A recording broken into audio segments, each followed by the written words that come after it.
Powered by Arkansas, for Arkansas. This is Inside Arkansas Live. Welcome in, everybody, to Inside Arkansas Live on a game day Remember Wednesday combo here. You see only two faces. Well, it's Curtis Wilkerson and Andrew Ellis with you today for now. John Nabors tending to some personal things. May or may not join us later. We'll see. But nobody's feeling sorry for us, just like they aren't feeling sorry for the Razorbacks. The show must go on without John Nabors, just like it's going to have to go on at Bud Walton Arena tonight without Theo Thiero for the Razorbacks against Texas. But before we dive into that, we can't bury the lead here. Look at Andrew. Just look at him. Crystal clear, looks faster than ever. How is life as a Cox customer treating you, Mr. Ellis? Well, I don't want to speak too soon. I feel good right now. I feel like I'm in good spirits. I'm in good shape. Who knows? But I don't want to jinx it. I'm scared to be like, yeah, look at my internet. It's crushing. And then I just like freeze halfway through and then I'm just stuck. And I thought about doing a joke where I like freeze and just, and kind of do it like that. But we shall see. But fingers crossed. So far, I've enjoyed my first few hours as a Cox customer. Good. Love Cox. Good. Oh, hey, well, we're glad to hear it. We're very glad to hear it. But to get down to business here, and the real lead, a gut punch last night with the confirmation what we were all kind of afraid of is that Arkansas will be without leading scorer, leading rebounder, and kind of the backbone of the team, really, on both ends of the floor, Theo Thiero, for at least tonight against Texas. We don't know what the long-term impacts of his injury are going to look like here, but maybe we'll get an update a little bit later today before the game. I don't know, but what we do know is they're going to be extremely shorthanded against Texas tonight, a team that they have beaten once already in Austin. You like their chances at home, but man, it's always tough to lose somebody who's so critical to the operation. You look at it big picture, Arkansas goes 9 deep coming into the year, and they've effectively lost their two leading scorers going into what's the biggest game of the season, the biggest bubble game in the country, certainly on tonight's slate and probably the entire week. How you feeling about the impact here with Thiero being out and how the Hogs can maybe overcome this? I think when it comes to the Thiero injury itself, one, we'll just wait and see how long this ends up being or like how severe this is. But I think I'm more worried about it long-term than I am tonight. I think it's certainly going to be a huge factor. I thought he was a huge piece, obviously, in Arkansas's win in Austin. But as we've talked about a few times, when you have a guy out, especially someone as key and obvious of a leader as Theo Thiero, everyone in that locker room understands their assignment going into tonight. We've got to be a lot better, especially those guys in the front court. They know they have to step up. And so I have no doubt with it being a home game, with Arkansas's tournament lives continuing to hang in the balance. We always wonder about motivation. This one shouldn't be hard for Arkansas to get motivated. Now, moving forward, is it going to really affect them? I think yes. I think I worry about it more in the future. Hell, I'm actually more worried about it like going to South Carolina, especially against a guy like Colin Murray-Boyles, than I am necessarily tonight. Obviously, it changes the matchup. It changes their team. I mean, Theo Thiero is as important to his team as pretty much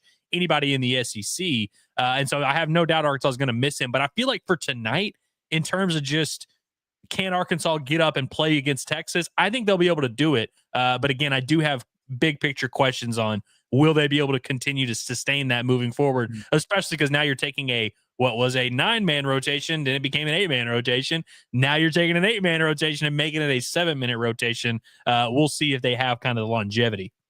7 ain't very many, man. It's really not. And listen, can Arkansas beat Texas at home for a whiteout in a huge game, tonight in Bud Walton Arena without a Theo Thiero? Yes, absolutely. I will say, like, based on a lot of my Twitter mentions and YouTube comments, I don't know that folks realize how big of a blow this is. And that's not me saying, oh, God, cancel the season, or whatever. But it's certainly not a plug and play situation. I've seen a lot of people do like the next man up thing. And that's kind of the mentality that you have to have, but there is no next man up. Like the men that have been playing are the men that you have. You just have one fewer now. It's more than next man up. I think it's everybody's step up, right? Like that's how you replace a guy like this. It's not like Trevon Brazil, who there's going to be a spotlight or a magnifying glass on him and how he performs because he's the logical replacement for a good amount of the minutes, whatever. But can everybody get you an extra bucket? Can everybody pitch in and get you an extra rebound? It's going to take a group effort here to get this done. Because like we said, man, Thiero is kind of he's the backbone of the operation. He's your most versatile and disruptive defender. He is kind of the guy who makes this team as switchable as they are on defense. He's your ISO guy when crap hits the fan offensively. He fuels a lot of what you do in transition. He's your leading scorer. Some stats that I found, he has shot 108 more free throws than the next guy on this roster. That's a lot. Wow. Man. If you take the rest of the front court, like the other three guys in the front court, add all of their free throw attempts together, and Adu Thiero has attempted 60 more by himself. Not only is he's your leading rebounder, he's got 20 more offensive rebounds than anybody else on this roster. He's also your steals leader. So there's a lot going on here that Arkansas has to figure out. Got to stay out of foul trouble, obviously. And I'm really, really anxious to see how John Calipari navigates this in terms of what he does with his lineups. I know some people are like, TB's really been struggling. I'd start Billy Richmond. And maybe he does that. But my thought process is then you have no bench backcourt. Like there's nobody to turn to. To me, it makes the most sense to start TB. And then you've got, one guy in Billy who can, rotate in for the guards. And you got one guy in Jonas who can rotate in the front court. But we're probably going to see that 4-guard lineup. We're probably going to see Z and Adu play together. They're really going to kind of have to hodgepodge this thing. And we'll see if they can get it done tonight in what's just a huge, huge spot. It's weird because we've for as much as this Arkansas front court has had, every single guy has kind of had their ups and downs. I do kind of feel like maybe going with the two bigs is the way to go, just because with Adu Thiero, you're missing so much physicality. You're missing so much length and athleticism down there. And he's a guy that when you go up against some of these freaks in the SEC, having a guy like Adu Thiero is kind of your cheat code a little bit. He's a guy that can match up physically with some of these guys. And it's not like even when you do play two bigs, whether that's Trevon and Big Z or Adu and Big Z or whatever, you still have some questions of physicality, but I feel like that's kind of the one way Arkansas can maybe match up with some of these teams. And you mentioned with Billy Richmond, it's kind of interesting because we always have been saying we kind of view Billy Richmond as that wing player off ball. That's kind of the best way to use him. But of course, he's been basically Arkansas's backup point guard for the last month or so. And so it is going to be interesting to see how they utilize him, because if you look at this roster, he's probably the closest thing you can find. You're not going to be able to replace Adu Thiero's, presence and what he brings physically, but Billy's probably your best bet, unless you're maybe looking at someone like Trevon, who the hell knows what you're going to get out of him on a given night. And so it is going to be very interesting to see, do they just play DJ Wagner 40 minutes and say, all right, Billy, you're no longer the backup point guard. You're basically our swing guy. You're our 3-4 guy now. It's going to be interesting to see how they use him, but ultimately, I like the point you made about how everyone keeps saying next man up, but really it is, who these guys are. Now they all have to do a little bit more. And so again, tonight, will they be able to overcome it? Maybe. But I think if Adu Thiero is going to be out for an extended period of time, it definitely just changes the complexion of this Arkansas team. And I ultimately just feel like it lowers their ceiling a little bit. Yeah, no, I would agree with that. I think I feel fairly confident in thinking that DJ Wagner and Jonell Davis might play 40 minutes apiece tonight. I think that might be the situation that they're in here. We'll see what it looks like. It probably depends on how the flow of the game is going. I like the idea of Billy Richmond being the guy that slides in there. But if you want to see him foul out in 10, 12 minutes again, match him up with Arthur Kaluma tonight defensively. I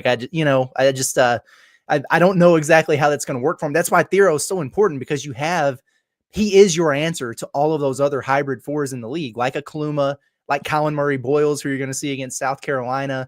So it complicates things a little bit, but on the other side, you might have an advantage, on the other end, because I'm not sure Kaluma would have any chance of keeping a guy like Billy or Carter or whoever he might be matched up against in front of him there.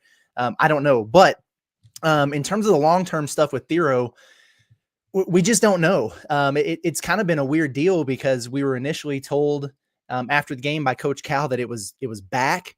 But then everything that we saw on the sideline led us to believe that was not the case, that it was, knee or maybe something behind the knee going on. So who really knows? If it is a long-term deal, I'm with you, man. I'd be really concerned about the Razorbacks moving forward down the stretch here in a one-off or a game or two.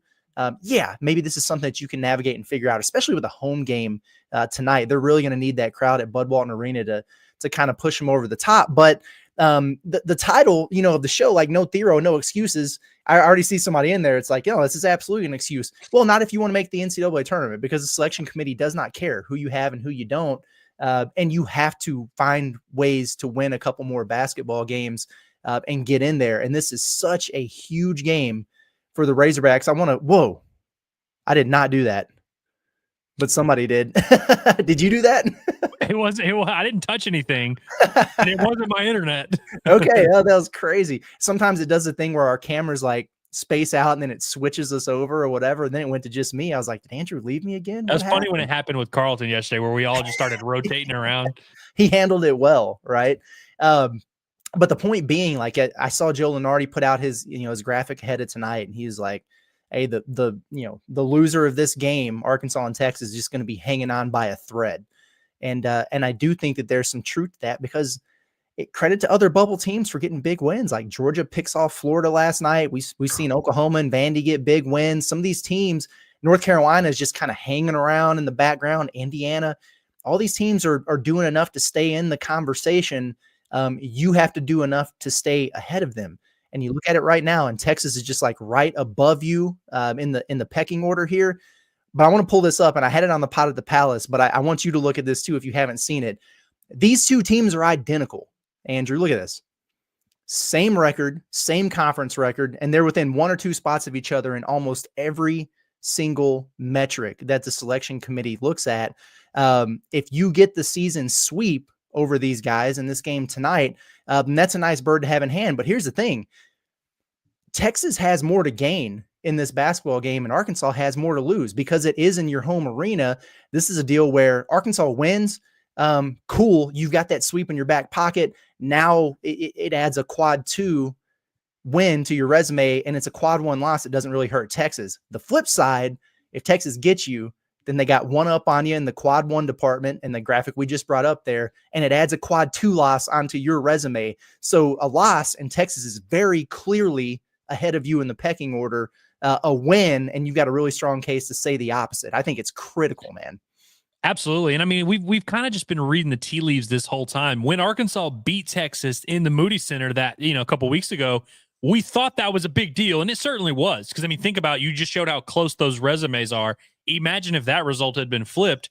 Obviously, Arkansas would probably be on the outside looking into this whole tournament thing. But then we saw Texas lose to South Carolina on Saturday, and we saw Arkansas beat Missouri. Again, we kind of thought that would be a huge, turning point, and it really turned out not to be. And so the NCAA tournament committee, they're just dangling this carrot in front of the Arkansas Razorbacks. And again, it's not really the committee. It's really just all these metrics and all these nerds with computers who are dangling the carrot. But, I'm not saying that they're all wrong or anything, but it's you don't really get to argue. And when you're a team on this bubble and it's being separated by just a few points here and there, just a few metric spots here and there, you need all the help you can get. And so we've used this term breathing room a lot.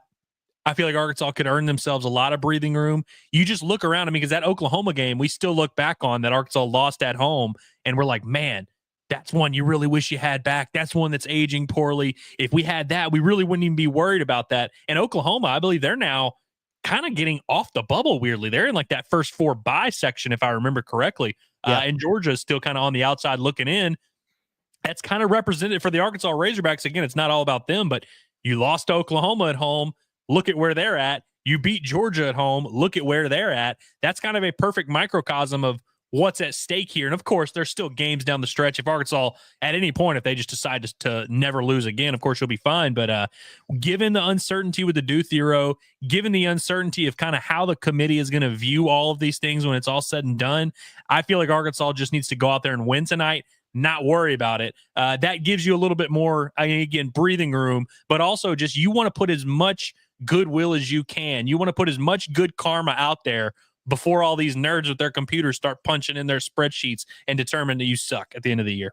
Yeah, yeah, no doubt about it. And John's he is gonna join us here momentarily. It looks like we'll get him in here, and folks, we'll get to your chats as well. But yeah, big game for Arkansas tonight. I did want to pull out this one chat, and it's a captain obvious situation here. but it's very true. Your eighth man in the rotation, right? Like your extra body, the next man up. It's the crowd tonight. Like the home court advantage means more tonight than I feel like it's meant all season long. Arkansas is a better team than Texas when they're at full strength.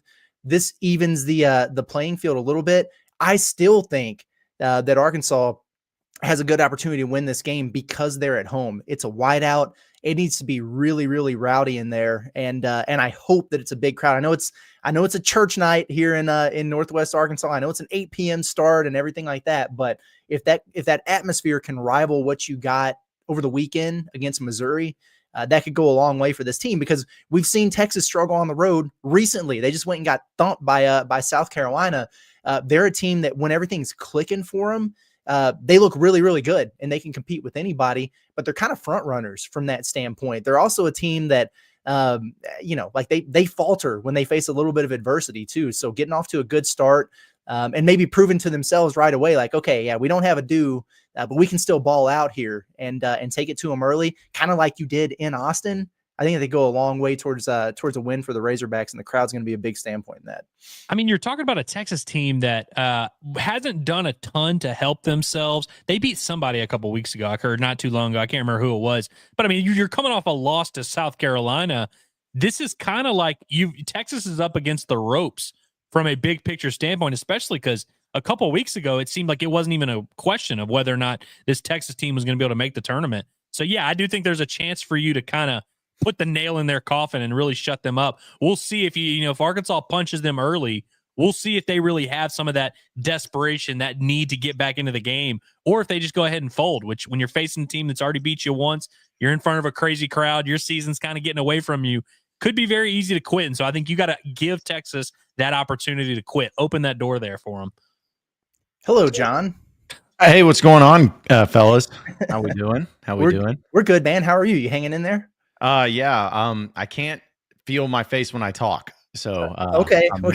It's gonna be one of those things. But yeah, went to the dentist office and did some stuff. So, but I can still speak. And making it happen. So we weren't sure if you were gonna have like the one side of your face drooping and drooling, or if you were gonna be on that coming off the laughing gas nonsense, like when people get their wisdom teeth taken out or whatever. So, Yeah, that's going to be next time, apparently, because I got to have all of that stuff done here very soon. But either way, yeah, this was one of those things that's, a thing that should have been like 30 minutes and pretty much was, but it took 2 hours because, that's just the way it is. But yeah, no, I'm glad that, like I said, appreciate you guys starting the show, and obviously excited about tonight. And I know you guys pretty much laid it all out, but I'm pumped by it. And, I think it's kind of unnerving with having a Theo Thiero out, and I don't feel good about it. But hey, crazy things. I mean, what's one more challenge to this team this year?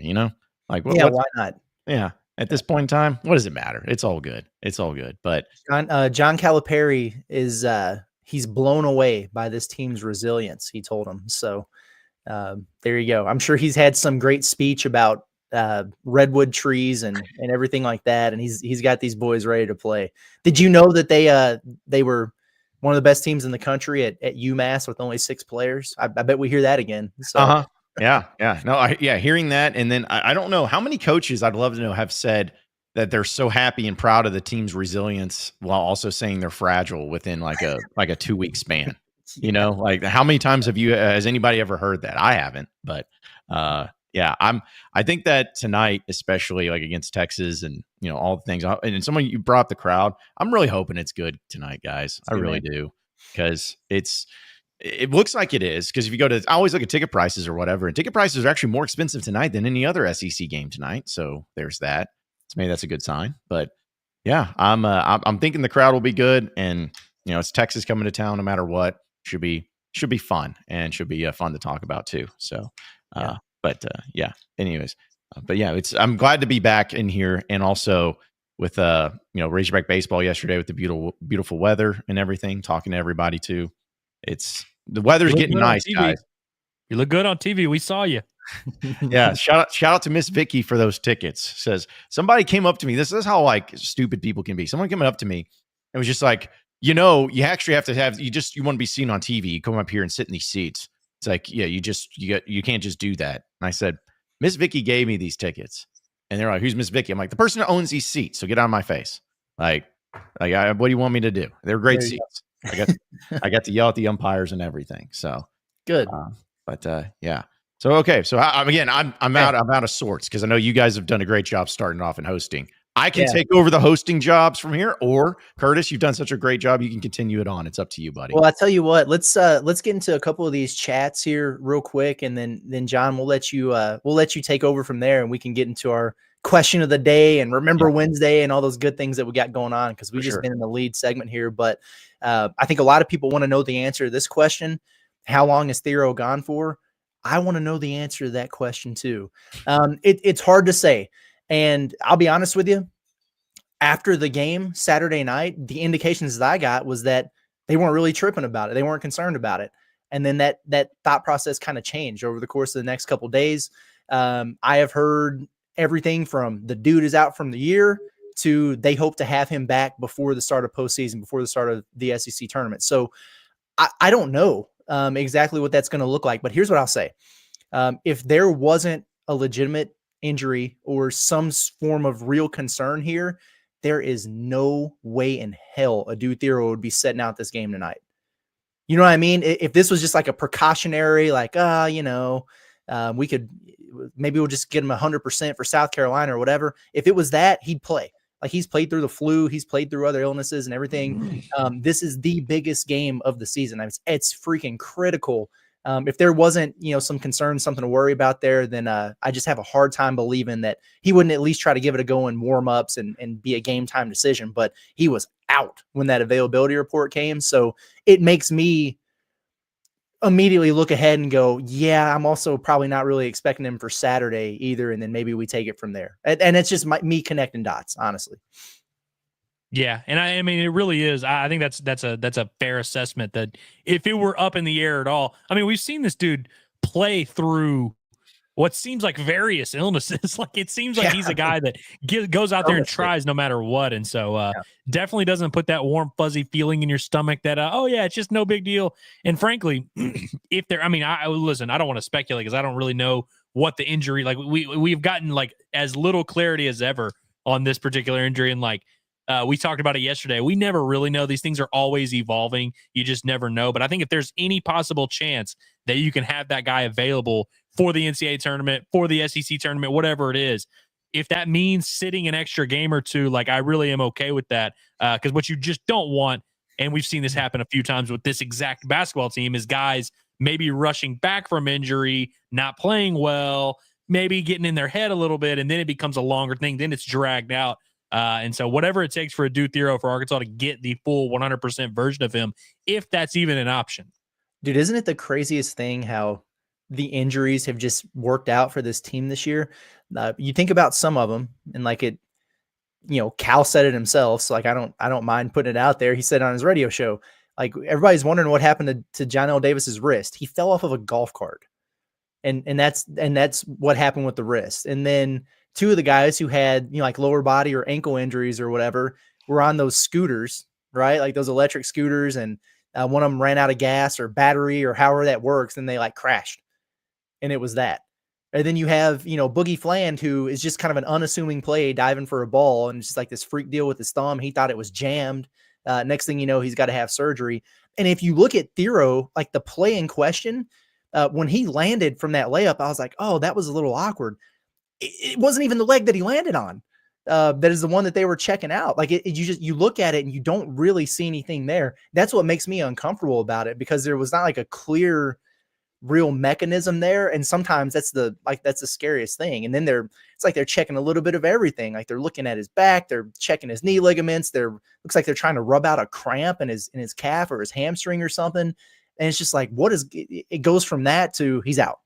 And it's just nuts how this has gone on for this team. And if John Calipari wasn't already regretting his decision to have 9 players on this basketball team, he's got to be now. Like, if he doesn't rectify this next season, the dude is insane. He really is. Yeah, I just want to know more about how Nelly Davis fell off a golf cart. Like, I want to know. Like, I can understand if like you fell because you tripped over something or whatever, but I don't know. I've been in a lot of golf carts, guys, and I don't remember ever being at a time where I almost even got close to falling off of a golf cart. So I'd like to know the story behind that. I don't know if we'll ever know, but I'd like to know the story.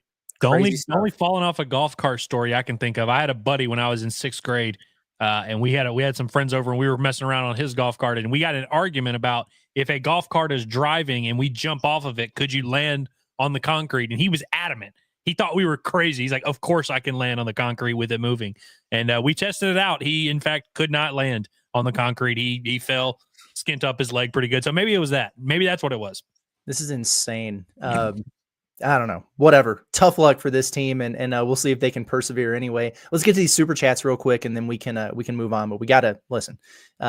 Logan, big time stuff. We appreciate that. Says good day to be a hog, bag day to be a Longhorn. That's every day. But especially today. So I'm with you. Yeah. Yeah. Also, shout out. I've noticed we have a lot of guys with their super chats and whatnot, and just chats in general holding fish. So Logan's changed his to now he's got 2 fish in his hands. There we go. That's good. Yeah, it's very good. Nice catch. Yes. Maybe not as nice as the Ole Miss student's dad or whatever was going on over there. But is that the craziest thing in the world? Dude, yeah, we're definitely going to have to talk about that and give our thoughts. All right, good. Yeah, maybe a good way to end the show, but nonetheless, Casey Hook, listen, Casey's in here giving super chats, which we appreciate.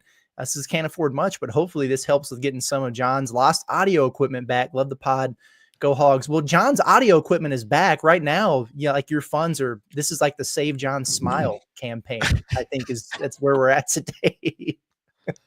Make John's face not numb anymore. Like just something like that. No, we appreciate it, Casey. But no, I did get my equipment back. It's all good. In fact, I'm using it right now. So, but we do appreciate it regardless. I'll tell you what, if it ever gets lost again, we'll use this fund to have it just back in the back burner in the savings account. There we go. Yeah, you never know when a replacement is needed. And then final one here from Dabbing Rhino, and we appreciate you. Dabbing Rhino has really been getting after it lately. I feel like in the chat on the stream says lunch break almost over. Have a great stream, guys. We'll do our best, man. Hope you enjoyed your lunch and enjoy the game this evening. Appreciate Dabbing Rhino for killing it on the baseball watch along stream yesterday. He was there. He was active. Yeah. I kind of want some of the stories behind the usernames and stuff that these guys come up with, like Dabbing Rhino, like why. I'm sure there's something to it, and I'm sure there's something cool story, but yeah, just curious. Yeah. I couldn't see I can never really see the pictures. They're small, but is it in fact a rhino dabbing? It's a rhino. Looks like it's smoking. I'm sure just a cigarette, nothing else illegal. Nice Pall Mall. Or is it a Newport? Maybe. Yeah. I mean, it could be Virginia Slims for all we know. Yeah. No telling for it, but maybe it's not in Black and Milds. R.I.P. Ron Mallett. Yeah. Yes. Okay, this is going to really date me. This is sad, but it's a Remember Wednesday anyways. I'm not out myself, but I was in high school. Back then I didn't realize now that I guess the legal age for smoking tobacco, you have to be 21. Did not know that anymore. Really? Yeah. Wow. I didn't know that either. And because when I was in high school, I was 18, and I was old for my age. So I turned it. We used to smoke some Black and Milds and stuff because that's what cool kids did. But then we moved on to a thing called Prime Times, which were like little cigarellos, and we called them P-Tizzles. And it's just like every time I think of Black and Milds, I'm like, golly, can't believe we weren't the coolest kids in school for doing those. By the way, we got clarification on Dabbing Rhino. His name is Rhino, and he takes a lot of dabs. Oh, okay. Well, I shouldn't have looked too much into it. Apparently, you should just take it for face value. All right, that's a great name, Rhino. Like that's a great name. So, but all right, well, let's go ahead and jump into your Alumni Hall question of the day real quick, since we've been talking about a Duke Thiero, and it's presented by Alumni Hall. Again, we're going to be there next Friday at noon. For the Mississippi State game. So come out and see us right there at 3417 North College Avenue. You can also shop them online for all the Razorback apparel. They got it all in stock, all the baseball gear you could possibly want. They got new polos. They got Peter Millar. They got Columbia. They got Nike. They got everything. So check them out today by shopping online at InsideArkansas.com/Alumni Hall. It's InsideArkansas.com/Alumni Hall. It's Alumni Hall, your ultimate Razorback shopping experience. And just because you guys we talked about it, and we don't know the extent of what the injury is, but just playing the what if game, it's like, hey, can Arkansas still make the NCAA tournament if they don't have a Duke Thiero? It's just simple as that. And I don't know if we've had a closer voting, guys, than this in the history of our Alumni Hall question of the day. 51% say yes. 49% say no. Wow. So right there, pretty much down the middle. Can they make the NCAA tournament without a Dude Thiero? Yes. Because they might only need a couple more wins here to be able to get that done.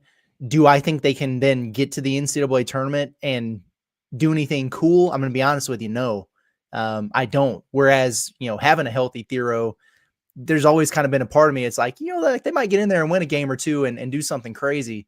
What I would also say is you really would have to get that work done here in the next couple of weeks, because not having Thiero and only having 7 guys going in the SEC tournament where you have to play every day, you can't be banking on that, man. Like, the day after, all your guys just played 38 minutes apiece and you got to try to have the legs in a must-win game against a team that didn't play the day before. That would be brutal. So it makes the path a lot more complicated. But can they do it? Yeah, sure. I have the same kind of view of it where, they could make it because they might not have to do that much to make the tournament. And like I was saying earlier, I think Arkansas will be able to get up for tonight's game, kind of knowing a due's out. Okay, we all got to step up. Let's win one for the Gipper type of vibes. But that only lasts just so long. You can only do the interim coach thing for so long. If you don't believe me, ask Texas. They're trying to go on year 3 with an interim coach, and they're running out of gas here. But I really do. And again, that's kind of been the story all the way back to the beginning of the season, where this team, you just wonder, okay, do they have the depth to really play a full 40 minutes of good basketball? Seems like there's been so many games this year where they've just run out of steam. So now you take your most important and most energetic player out of the rotation. I do think I have some definite concerns as to how far this team can really go. I definitely think their ceiling is a lot lower, but in terms of could they make the NCAA tournament? Yeah, because I think they could beat Texas tonight without a Dude Thiero. Hell, they might do it. I think they're still, as of right now, favored to do so. And then, like you said, maybe 1-2 more wins probably get you in there. And so, I think they can make it, but no doubt this team's ceiling would be lowered tremendously by Dude Thiero not being there. I don't know if I could see them actually making a run and getting to the Sweet 16 without Thiero. Also, a shout out to Logan, who gave us another super chat. So thank you again, Logan, for it. He says, put it towards the P-Tizzle Fund. Yeah. Crazy. I don't even know if they make P-Tizzles anymore, the prime times. I don't even know if that's a thing anymore, but you always had to get the grape flavored. Grape flavored was the one. So yeah, if it ever comes by any of that, let me know for old time's sake. But also shout out to Ron. It said, save John's smile. Thanks for being here. You're welcome. You're welcome. Thank you for being here. Thanks for the super chat too. Whatever it takes, man. Whatever it takes. All right, and let's also continue on and moving into one of our favorite segments here on a Wednesday, since it is Remember Wednesday. It's presented by Fayetteville Fly Co. So a lot of you that are holding that fish and big fishermen out there, that's what Fayetteville Fly Co. is all about, the outdoorsman in you, whether it's hunting or fishing. They have great apparel, whether it's the hats, whether it's their hoodies, whether it's their shirts. They got everything to really make your outdoor experience great and also represent the outdoors right here in Fayetteville is where they're based at. And they have great causes that a lot of their funds go towards, whenever it's the Mayfly Project, as well as helping out veterans and people here in the state of Arkansas. So a really good cause anytime you buy some of their great stuff. So you can check them out today by going to fflyco.com. That's fflyco.com. If you use that promo code HOGSBY20, you get 20% off your purchase, no matter where and how much you buy. Hogs by 20 get you 20% off your purchase. So check them out today at Fayetteville Fly Co. That's fflyco.com. So a little Remember Wednesday. I feel like we did a lot of it for the Texas game the last time Arkansas played Texas, essentially. But it was kind of fun if you look back to, remember when Arkansas beat Texas on the road? And I went back and watched that game last night, guys, or at least the highlights of it. It's kind of weird where Arkansas just really won that game from beginning to end, and it wasn't ever really that close. And it's not that it's surprising because it happened. It's surprising that I just forgot about it. I was like, every one of their games seems like it's just been a battle and really tough to get out of there with a win, even especially in SEC play. But that was the one where it was never really in doubt, it felt like. I think Arkansas led by as much as 20 points. And I think Texas made a little bit of the run at the end, but Arkansas put it to them, and it was just kind of weird to look back on that game and think, yeah, that was the one. Seems like the only game that Arkansas has won or at least been in where it wasn't really up in the air and kind of crazy. Well, and the only thing that made it interesting was the ref show in the second half. Remember, like all the calls in Texas in the bonus, like 5 minutes into the second half, and that's kind of what allowed them to at least close the gap there. But you never really felt like Arkansas was in danger. Interestingly enough, that was one of the Theo Thiero was sick games, and he wound up playing pretty well. Like don't get me wrong, he absolutely made an impact. It was one of those games where he has those. I think he was like 6 of 12 from the free throw line or something. Like he's missing a bunch of free throws, but he only played 21 minutes in that game, and you still wound up beating Texas pretty handily. And what I will say, Trevon Brazil, who, like we said at the top of the show, like it or not, like he's gonna have to step up for Arkansas here. Big magnifying glass is going to be on him here. People are going to be watching every move he makes out there. I thought he looked good in that game. The stats won't really reflect it, but in terms of defending, guarding Arthur Kaluma, using his length and impacting and altering some shots around there, he played well. And it kind of goes into my remember Wednesday of remember when not that long ago where everybody was doing TB needs to play more. Right? Like, why is he only playing 10 minutes a game? What's going on? He's doing all the little things now that he wasn't doing before. Wow, his motor is so good now. Oh, wow, he's playing with some toughness, some physicality in there. We're not that far removed from that. It happened this season. I know the last few weeks have been rough. He hasn't scored more than 3 points in a game since Kentucky. So since the beginning of the month, and it's really been kind of downhill since then. But he was a big reason why Arkansas won that game against Michigan at Madison Square Garden. And for the rest of non-conference play, he was really good. He had a stretch there in SEC play where he was giving you, Florida, LSU, at Missouri, and Georgia, where he was giving you about 7 points, 3-4 rebounds, a block or two per game. Can you get him back to just that level of production where he's just giving you a little bit, 2 for 3 TB? It's got to be a little bit more than that, John. He's got to take more shots. But can you get him back to that with him playing with that motor and toughness that we saw that was just a few weeks ago? It's not like this was 3 years ago. It's not like we're doing the thing where we're saying, boy, if he can just step up and play like he did at the Maui Invitational 10 years ago, then Arkansas is going to be fine. No, like just roll back the clock a few weeks, man, and you can really help the Razorbacks here. Hey, so do y'all remember that time that Texas went away from the Moody Center and beat an above-average team? Neither do I, because it really hasn't happened this year. I'm looking at their schedule. I got to be honest. Texas might be like there's a lot of teams in the SEC that I say kind of have a little bit of a stench to them where like they're good on paper, but if you really pay attention, they kind of stink. And Georgia and Oklahoma certainly were like the prime candidates for that. Now they've both kind of wound up in this bubble range right there with Arkansas, and Arkansas certainly has had plenty of stench on them throughout the season. So don't take this as me being like Arkansas is way better than some of these teams. But if you really just look at Texas's resume, so they beat NC State in Raleigh on December 4th. They beat them 63-59. But outside of that, I mean, they're road games. So they beat A&M at home and lost to A&M by 20 on the road.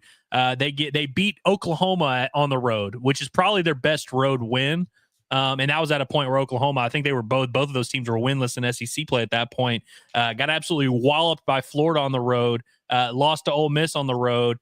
They beat LSU on the road, but really, like I think they're just kind of can crushers a little bit. Not that Arkansas isn't a can, but really, if you look back at when Arkansas beat Texas, Texas had won 3 of their last 4 games entering there. After that, you lose on the road to Vanderbilt. You lose to Bama. You beat Kentucky at home, a very shorthanded Kentucky team, and then you lose by 15 at South Carolina. I think there's reason to believe that Arkansas might have broken Texas. I think that might have been a moment where this Texas team maybe realized they were shown the mirror by facing another mediocre team, and they didn't hold up well. And I think that might have been the moment Texas realized they're not very good. I'm questioning whether or not this Texas team really even has that high of a ceiling. Like they could actually be a threat in March against anybody, honestly. Like I think they're not a bad team. They have a similar resume to Arkansas, but really if you just look at it, like there's not many wins on this resume of Texas where you're like, oh, that was a good performance there. They've kind of just beaten the teams they're supposed to beat. They don't usually play above they have a pretty low ceiling. They don't really get up for big games that much. And so I wonder, like, does this Texas team really have the cojones to come into Bud Walton and even beat an Arkansas team that has 7 men in the rotation. Yeah, well, I was looking at it too, and I'm glad you brought it up. Like, Rodney Terry in Texas, it seems like they could have a coaching search. Could be that potentially, but they're still in the mix. I think Joe Lenardi has Arkansas and Texas right next to each other in the last 4 in. So obviously we know how big the game is. But I'm going to be curious. Okay, Texas lost to South Carolina, which without question is the worst team in the SEC, and that was their only win, and that happened this past week. So how's Texas going to respond? Are they going to respond pissed off and come in and play really well? Or are they going to be like, all right, we're done with this. We're done with Terry. We lost to a terrible team. We're just going to lay down and die. Like that's what I'm going to be curious about for Texas and how they come in here tonight. Craziest thing about that too is they were coming off. They beat Kentucky, like Kentucky's team without any guards, but they won that game at home to get off of that 3-game losing streak that they were on, and then so you have a little bit of momentum, and they had the full bye week before going to South Carolina, and just went there, and it was an absolute stinker from them. That's crazy. That's an indictment on Rodney Terry to me. So like, I'm with you. I'm really anxious to see, because on one hand, you would think that they'll feel the urgency of the moment, and maybe they're smelling blood in the water because they know Thiero's out. But at the same time, are they about that life? Like, I don't know if they've really got that makeup. So we'll see. Almost outside of the South Carolina game, which they were supposed to win and didn't. I don't know what the spread was. I'm sure they were favored by like 3 or 4. It's like the result that's supposed to happen kind of happens with Texas every time. It's rare that they like get up and like play out of their minds. Whereas like Arkansas will get up for a big game and then, kind of stink in another game. And, they fluctuate. Texas is kind of just the same team every time. Yeah. Yeah. And also too, like I don't know, like Texas is just has been such an odd team, which I know Arkansas has been an odd team too. But, thinking about just, like what type of that's my thing. What type of basketball program is Texas? Like we know in football how they have this standard that's way up to the top. We know baseball is a high standard. It seems like every sport, but I've just always wondered, what is Texas men's basketball? Is it supposed to be a team and a program that competes for a national championship? Because they never have, and I don't know why. Because it's Texas, they're good at everything else, but they just fascinate me as a program in general. Of like, I don't know what they are. I don't know what their expectation is. I don't know how much like energy and excitement they have for the basketball program. I have no clue. I don't think they're like Texas fans are like super fired up. I mean, like I'm throwing a lot of like direct heavy shots at Texas right now. And like, I don't think they're going to like, I don't think this is going to like catch their fan base and they're going to be like, oh, watch out. I think this is kind of like the off season for Texas fans. It's a pretty simple formula with them too. Like Trey Johnson, the freshman, really, really good. He's always going to kind of get his, sometimes more efficiently than others. Like he had 24 or something on Arkansas last time, but he was super inefficient. But he's always going to kind of be that guy. It's all about his supporting cast. Like if Tremont Mark, tees off, then they're usually in a pretty good spot. If Arthur Kaluma has a big game, then that helps him. But in a lot of cases, it's really him. And they're just begging anyone else to kind of step up into that, Robin role to his Batman or whatever. And I thought Arkansas did a really good job in the last game eliminating that. I mean, Tremont Mark didn't score. I don't think T Mark's going to come into Bud Walton and go scoreless again. It'd be awesome if that happened. But you can't let him go for, what do you have, 20, 22, in one of that recent game against Kentucky where they got over the hump. You need to avoid that. I worry about the Kaluma matchup because that's just Thiero's assignment, like it's just always kind of been that way. We'll see how Trevon holds up there. They might have to put Billy or Carter on him at times. And it just makes me a little bit antsy because he's a guy who's so much of a roller coaster. Like like the extremes with him are crazy to where he can go off for 35 like he did on Auburn and they almost beat him. Or he can go 3 of 15 from the field and have 6 turnovers. And so there's really no in between with him. So you really got to watch a guy like that. And Arkansas doesn't have that, just natural, put this guy on him and shut him down matchup anymore. This is going to sound stupid because Trey Johnson is a guy that, might be a lottery pick, one of the most talented scorers in the country. It's almost like, should Arkansas almost encourage Trey Johnson to try and beat them by himself? Because of going off what you said, where it's like he's going to kind of get his no matter what. But if those other guys get hot, that's when Texas can actually become dangerous. Should Arkansas almost lob it up for Trey Johnson to go one-on-one and just be like, I'm just gonna try to ISO you guys every time down the floor. I'm gonna get mine, but it could probably prevent some of those other guys. Tremont Mark, did he score in the last matchup against Arkansas? No, I don't think he did. And so it's like, I think that's a great point that like Trey Johnson is going to be Trey Johnson. He's going to be he's going to be a handful no matter what. But we've seen that happen in a few matchups with Arkansas, mostly with big men, where they almost encourage the other team. Yeah, just run your offense through this guy. Trey Johnson's a little bit more dangerous than most of these guys that they've let that happen with. But maybe that is the way. Is just like, don't let Kaluma get going. Don't let Tremont Mark get going. See if Trey Johnson can beat you by himself. And he damn near he very well might. But I think maybe that's the way to go.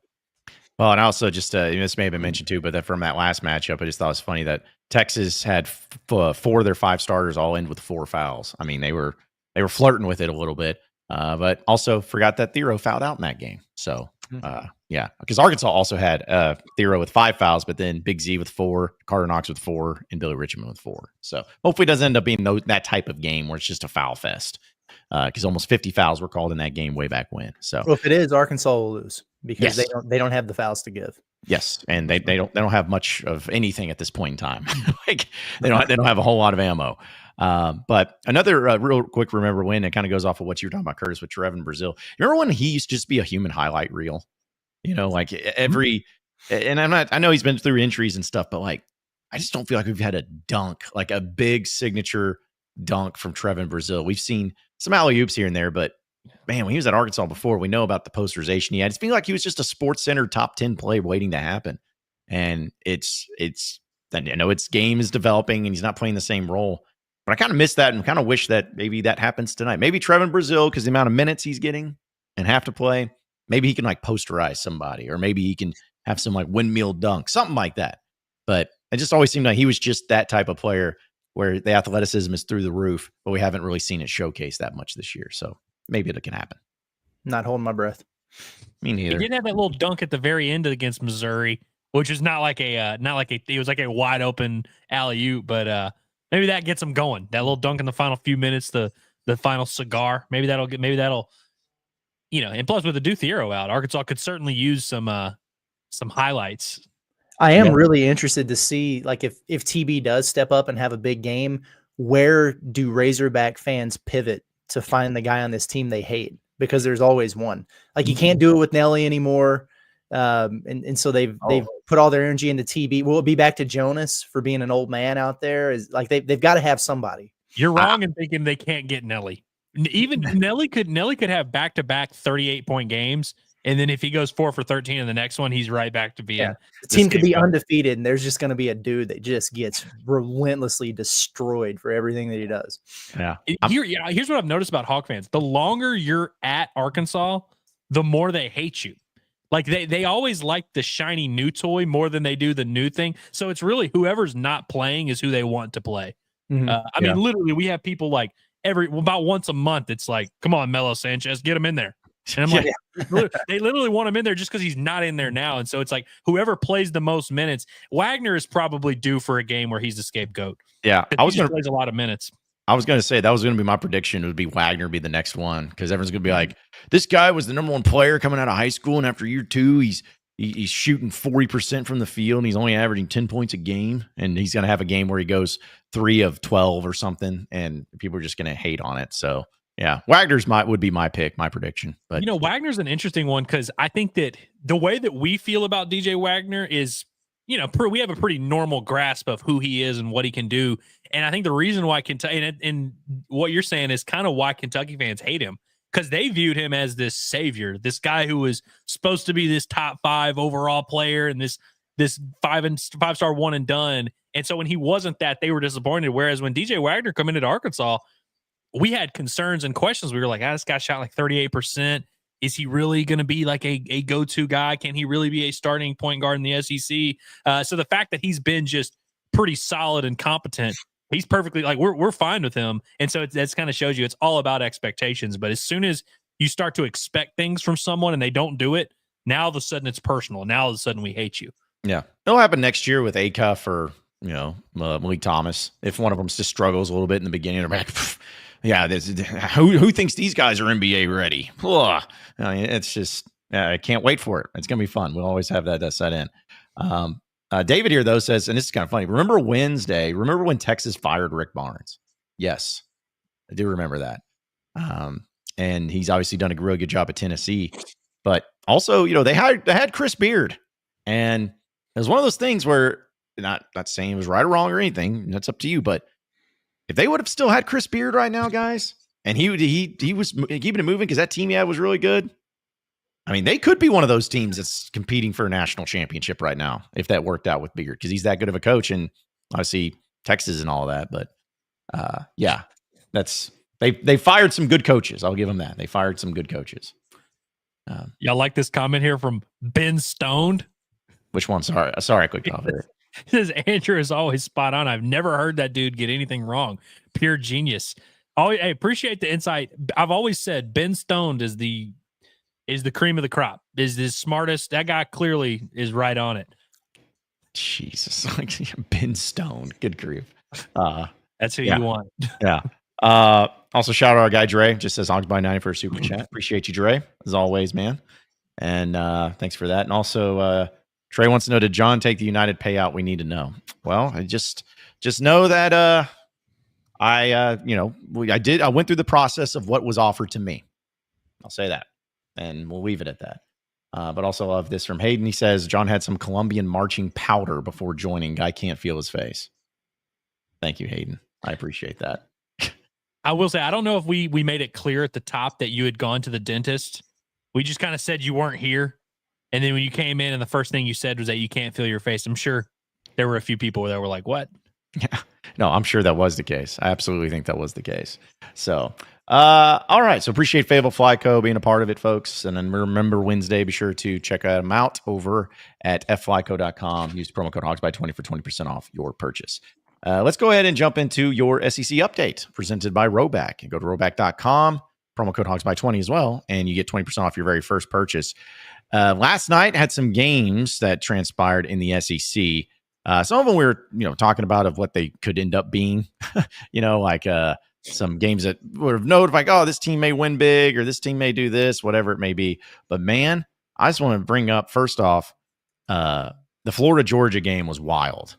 Georgia gets a big upset victory, 88-83 over the Florida Gators, which is not really helpful to the Arkansas Razorbacks. However, that was weird in the way of Georgia was beating the brakes off of them. They were up by as many as 20 points. Florida stormed back and took the lead with less than a minute to go. But then Georgia made some plays down the stretch, made some free throws, and ends up winning. So big win for Georgia, big win for Mike White and his revenge game, I guess, against the team that once fired him. But now Georgia's sitting at 17-11, 5-10 in SEC play with that big win over the Florida Gators. Yeah, that was nuts. I turned the game on and I was like, this has got to be a type. It's 41-16. Like, I mean, what in the world is going on here? But you could kind of tell that that Florida was going to chip away. It's the crazy thing about it is Florida actually did all that work to take the freaking lead. Yeah. There with just over a minute left, and they wound up losing anyway. Like that's all. That would be worse to me than just going ahead and losing by 30 or something. Is doing all that work, hitting the big shot, taking the lead, and then kind of peeing down your leg there at the very end. And it sucks too for Arkansas. There were some people that I saw literally trying to argue that this was a good thing for Arkansas. It is not. In no way, shape, or form is Georgia winning a basketball game a good thing for Arkansas. You need separation from teams on the bubble. You were starting to get that, and then Georgia picked up a win that is significantly better than your win against Missouri. And now they're right back in the thick of things. So if you lose to Texas tonight and you see yourself right there, a spot ahead or a spot behind Georgia, that's why. So no, not a good thing. Not a good thing at all. And Georgia still has plenty of work to do. I mean, what did you say? They're 5-10 in SEC. Like they're still gonna need to do some work. But because I saw that last night's win didn't even get them. I think they're still in the first four out. So it's like there's still some stuff to do. But like you said, you need that separation. You need that breathing room. Arkansas is it's very simple. It's kind of weird how it's worked out where all these games we go into and we kind of understand what's at stake. You win, you're safely in the tournament for now. You lose, very much in question, and all of a sudden, our booty hole is going to be pretty tight for these next few games. Well, and the thing about Georgia, these are the next three games they have, or the final three games they have: at Texas, at South Carolina, and Vanderbilt at home. They could win all three of those games. Like they absolutely could win all three of those games, and that would put them suddenly in a very interesting spot at 8-10 in conference play in 2011 overall. So, but yeah, they do have work to do, but definitely some winnable games down the stretch for the Bulldogs. The other game was the big top 25 matchup that everybody was pumped for and excited, and then ended up being absolutely awful. Alabama beat Mississippi State 111-73. I could not imagine scoring 73 points, like the Razorbacks going out there and scoring 73 points and still getting beat by nearly 40. Like that's just a crazy deal. And not only that, if you want to know how Alabama did it, they went 22 of 45 from three. You know, we made fun of Tennessee and Rick Barnes when they shot 45 threes that time. Well, I ain't making fun of Bama for this. 22 of 45, absolute destruction. And once again, just shows Alabama, man, when they're cooking offensively, you just can't score enough points. Can't score enough points to beat them. Sometimes you just have those nights, man. Goodness gracious. 22 though, that's got to be up there on the most that they've made. Has to be. I'm sure there's some tweets out there that would verify that a little bit, but my God, man. I mean, I remember when I was like, I guess it was probably 10 years ago. I remember the Cavaliers when in the playoffs hit 23s in an NBA game, and I was like, 23. Like I thought that was like a crazy number that like would never be topped again. And now it's like that. In a couple of years, Bama's probably gonna make 30 in a game. Like it's just kind of the way this thing is going. Yeah. Mississippi State is. You want to talk about teams with a little bit of stench on them. You know, I don't want to get too cocky because Arkansas is going to have to welcome those boys to Fayetteville. But that's a game that, like, 2 weeks ago when we were trying to look at the schedule and find out wins for Arkansas, it was kind of hard to see the vision for that one. But it's definitely going to be interesting. Mississippi State's had some. They haven't been that impressive these last 10 games or so. Not at all. I don't see Arkansas beating them without Thiero though. Too physical. Agreed. And that's what really sucks because you're absolutely right. They're stinky, man. They really are. When you go lose to that Oklahoma team in Norman, that was a killer. That hurt Arkansas worse than losing to Oklahoma did. You know what I mean? Yeah. Just brutal. Yeah. Well, and I'm not promoting it now, but if Arkansas needs to do the stuff like John Voight did in Varsity Blues, you wouldn't know about it, Andrew, and put some needles into somebody's knee and to get Thiero back. I wouldn't be against it. I wouldn't be like Jonathan Moxon and saying, don't do that. That needle goes through his leg. No. We need him. We need him right now. I really am going to be anxious to see, like, I don't know if Cal will say anything about it pregame or what that looks like, but like, is Thiero going to be there? You know what I mean? Yeah, that's true. Is he on the bench? Is he with the team? Is he not out there? Does he have a brace or something on? Is he on a crutch? Like, there's going to be so much to observe before the game as we just try to piece together any clues about what's going on, man. It's crazy. I can't wait for morons, and they are morons, to be like, yeah, Thiero's out for the year, just getting ready for the NBA, doesn't care. He's like, if he's not there, nice. He doesn't care. He's not that hurt. I've already been getting a ton of that. You know where it's coming from too, but yeah. It's crazy because I'm like, if there's one player on this team that we should never question whether or not he cares, because he makes it very clear by how he plays every game, it should be a dude Thiero. Yes. Yeah. Yes. 100%. Also, something going back to the Mississippi State Alabama game. I talked about the shooting and everything. It's just funny to me that Mississippi State took 73 shots and Alabama took 71. You're talking about over 140 shots thrown up in a regulation game. There were, if you look at the 3-point attempts alone, 75 3-point attempts. 75 3-point attempts. What happened to Mississippi State used to be known for defense. Like that's a Chris Jans thing. And I watched that entire second half against Oklahoma on Saturday. Oklahoma didn't miss a shot. They shot 100% in the second half of that game.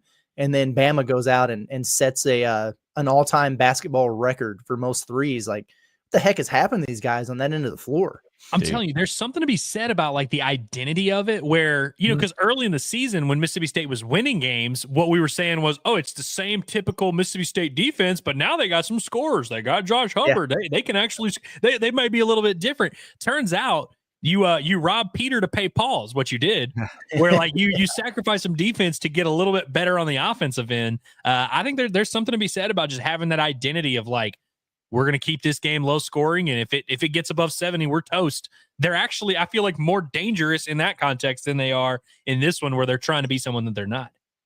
Also, a couple other games. Tennessee, didn't exactly blow the doors off of LSU, but still got the win on the road in Baton Rouge, 65-59. Maybe you retweeted it, Curtis, because I know I did. Bob Kessling, who I know, voice of the Tennessee Volunteers, said it was the most pathetic crowd he's ever seen in a college basketball game. That's crazy, something to that extent, like just called them out. And then a friend of mine, a friend of mine, Caroline Fenton said she went to LSU. She's like, "Hey, the team sucks and it's Mardi Gras. Give them a break." I was like, okay, that's probably true. That's right. fair. Two good excuses. Yeah, that's fair. That's fair. And also the other game, Missouri just does off Missouri things, beats the crap out of South Carolina by 30, 101-71. So, like, who's got honestly, just right now, guys, who's got the best offense in the SEC? Like, if you're like, hey, I want this offense, like, who's got the best one? It's Bama, right? Still. Probably so. I think so. I mean, they average like 90 a game or something crazy like that. Yeah. It's just Missouri's been really, and I know it's more recent, but man, they've just been cooking offensively. Well, Auburn's was on pace to be the most efficient in KenPom history. But then after watching them against Arkansas and watching them against Georgia, I'm like, okay, maybe not. So yeah, I would have to say Bama. Just watching live and in person, that Alabama offense, and they didn't even shoot the three well. What, they hit 5 threes against Arkansas? Yeah. But just watching them, I was like, good Lord, man, this is crazy. They just keep coming at you.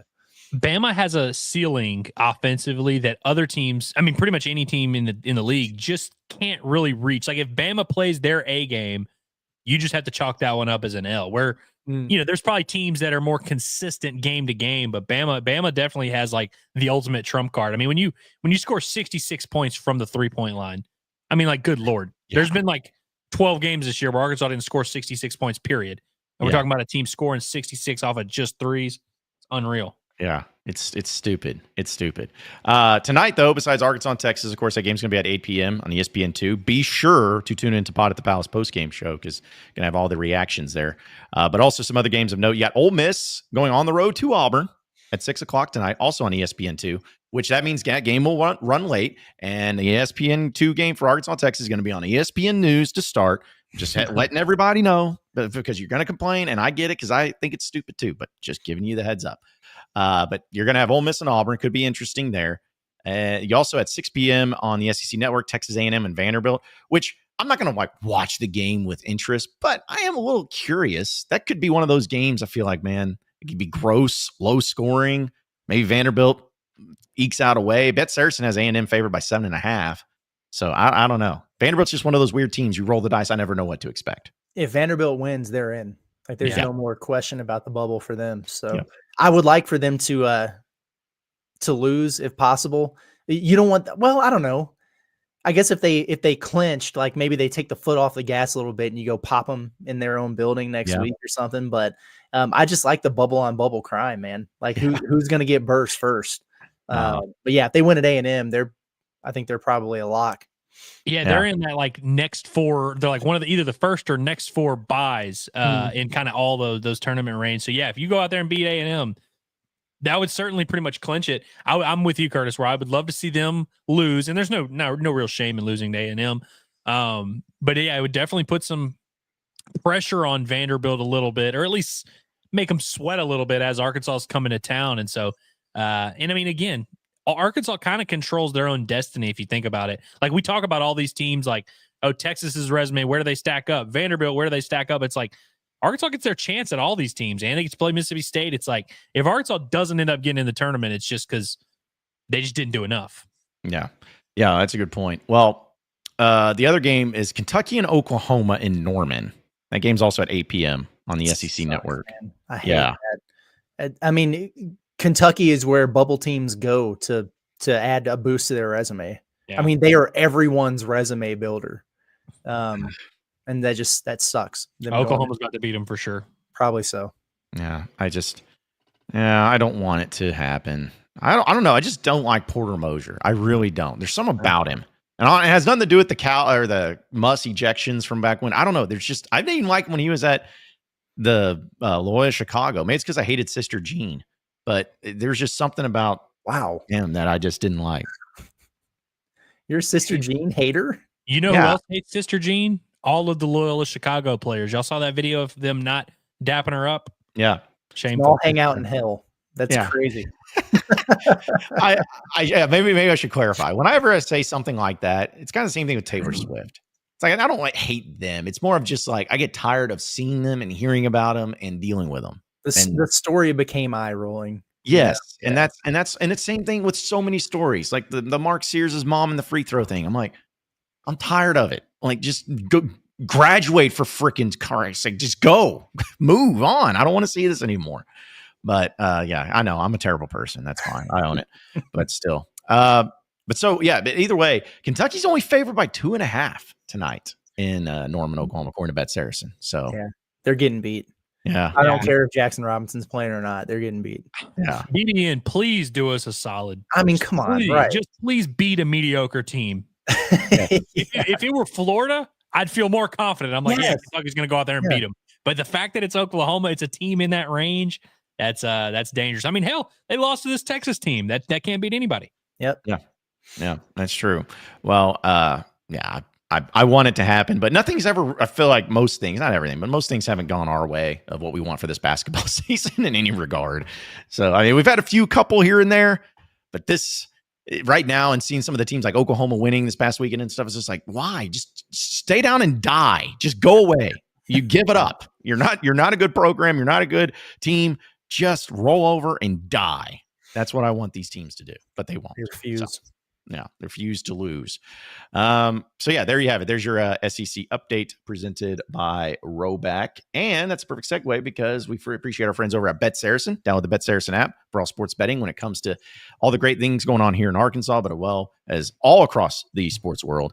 You can not only start to bet on BetSaracen.com, but you also download the app on your iPhone or on your Android and check them out today. It's Bet Saracen, the #1 sports betting app in the state of Arkansas by far. And if you don't believe me, just look at the numbers because they doubled up everybody else when it came to winnings here in the state. So it's the only app that you need to use.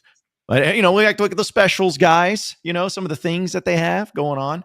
And we don't have to go through each and every one of them, but I'm just curious for some of these specials. All right. The double-double. Arkansas has not had many players of the double-double, and we know Thiero's not playing tonight. So of the players remaining, who would you feel like would have the best chance of getting a double-double for Arkansas tonight? Big Z. He had a dozen rebounds against Texas last time. This is one of the few matchups where Big Z is going to be viewed as like a tenacious rebounder. You know what I mean? Like this is the type of game. I mean, in hell, Arkansas is going to need some scoring. I think Big Z is definitely the answer here. Yeah, I do too. And he's at plus 400, and I've already put a little money on that. Okay, but guys, I'll give you the odds. It's plus 400 for Big Z, plus 700 for DJ Wagner, and plus 900 for other. Guys, I bet a lot of money on other because of one factor. I think Jonas Adu gets a double-double tonight. He's had a couple this year, right? Or like he's been in that range a couple times. I mean, hell, if you get a double-double from Jonas Adu tonight, Arkansas wins by like 15 plus. Yeah, no, I mean, seriously.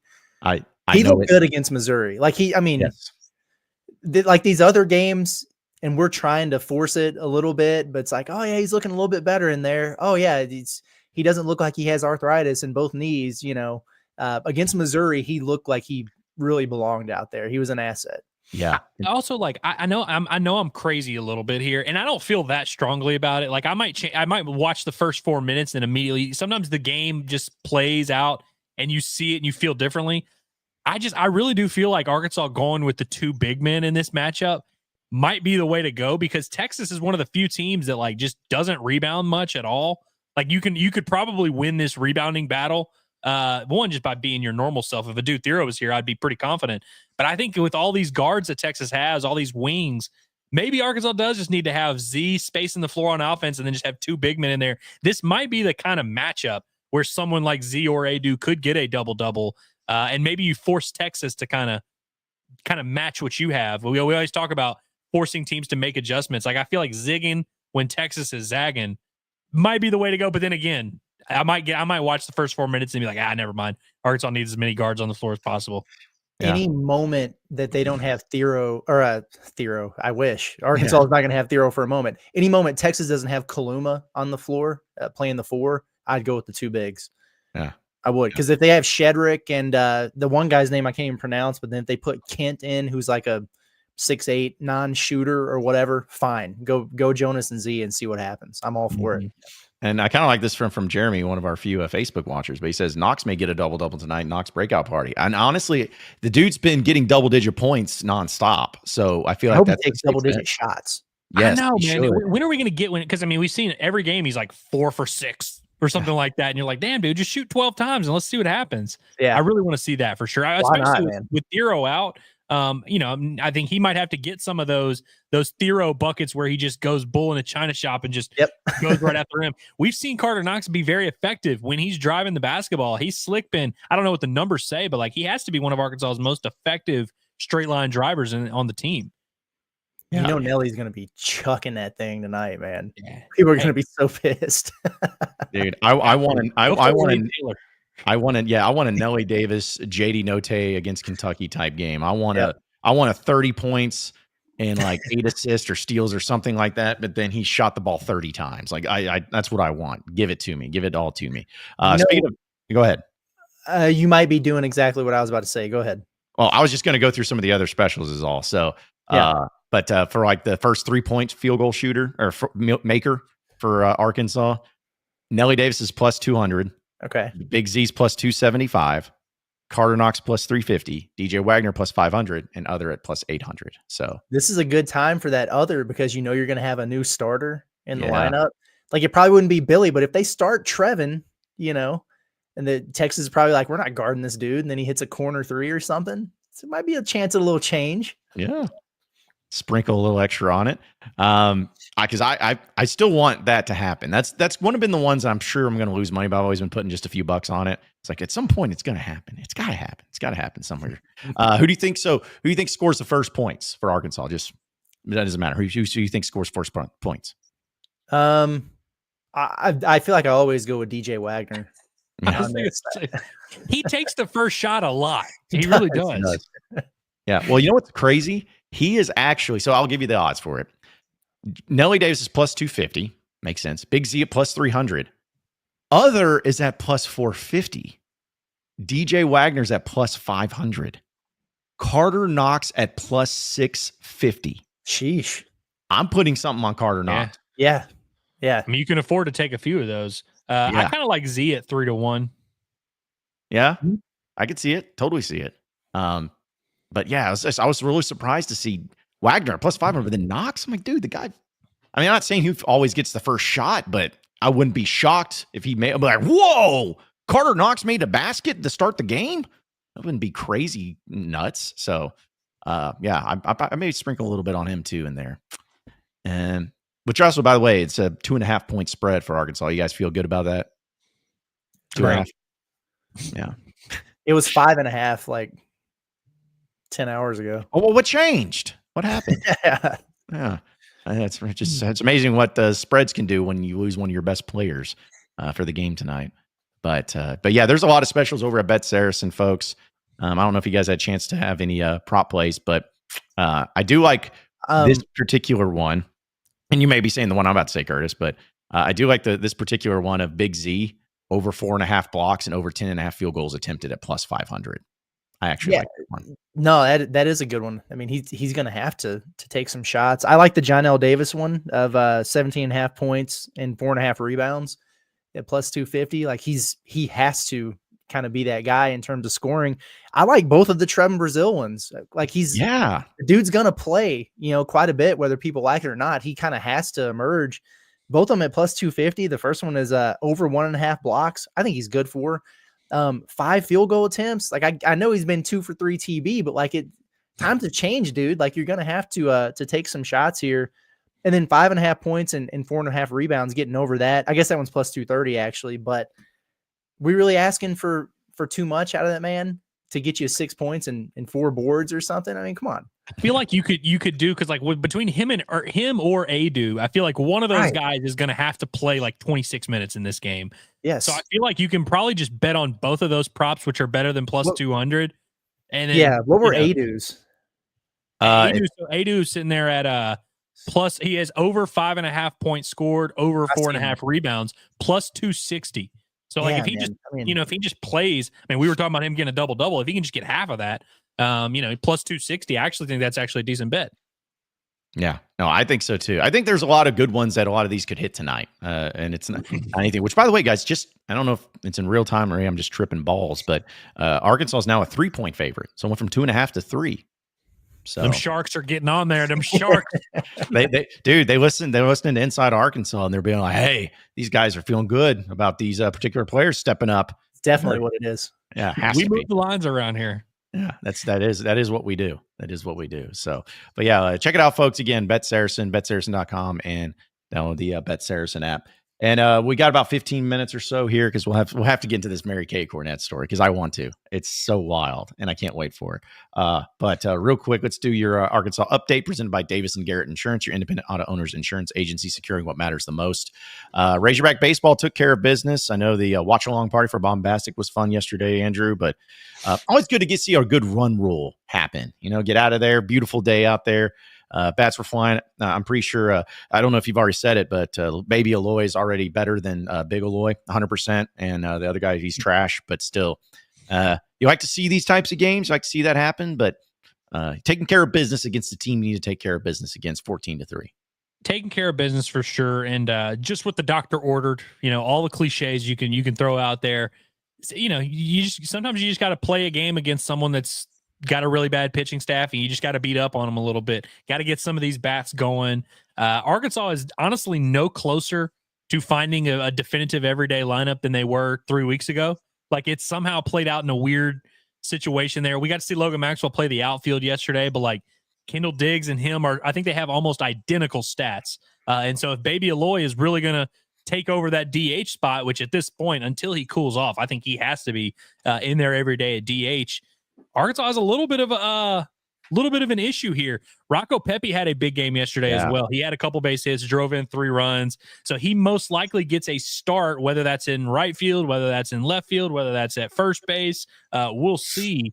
I think Rocco Pepe's probably going to be in there. I think Nolan Souza, at least to start the weekend, is going to be the odd man out. Now, of course, they're going to play all these guys. But right now, Arkansas realistically has about 12 guys. That 12th guy being Zane Becker, who has been awesome as the backup catcher. He's going to most likely get a start this weekend as well.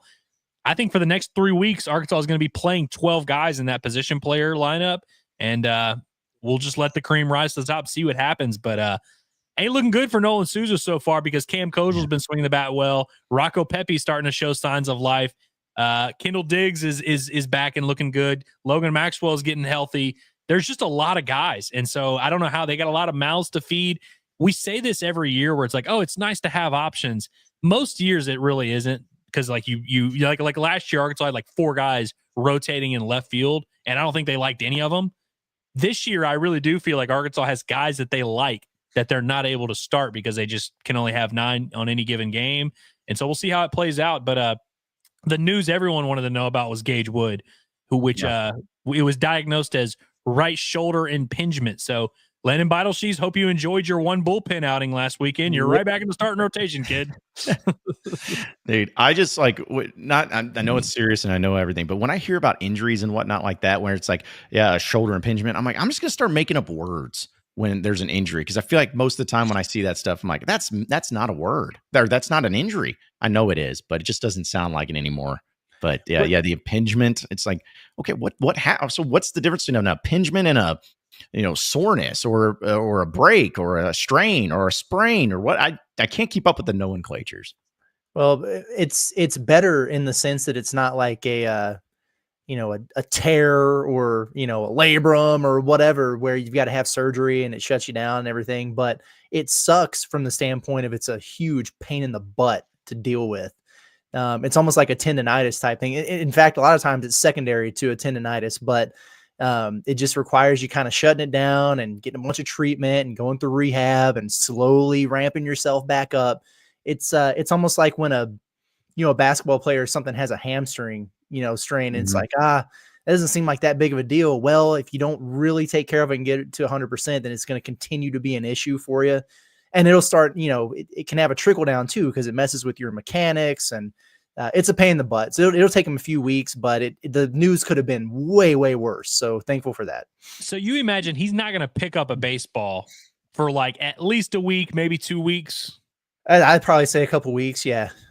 And then they'll probably maybe start him throwing and working his way up. And so I really do hope they're cautious with it, because what you just really don't want is him to rush his way back, and then all of a sudden it starts flaring up again, and then you end up having to have surgery. And I was reading that that is a thing that happens. People that have shoulder impingement and then they continue to do stuff with it, it gets worse, and you end up having to have surgery. And so really, like, that's what you want to avoid. So I hope that they're cautious with it. Luckily, and I mean we say this a lot, but it really is true with this Arkansas pitching staff. Like, they've got a clear guy that can step into the rotation in Landon Beidelshees, who's pretty much overqualified for his role as the fourth starter. And you've got plenty of arms back there in the bullpen. So I don't, there's no reason, especially in these next couple non-conference weekends, for anybody to be worried and being like, hey, bring Gage Wood back now.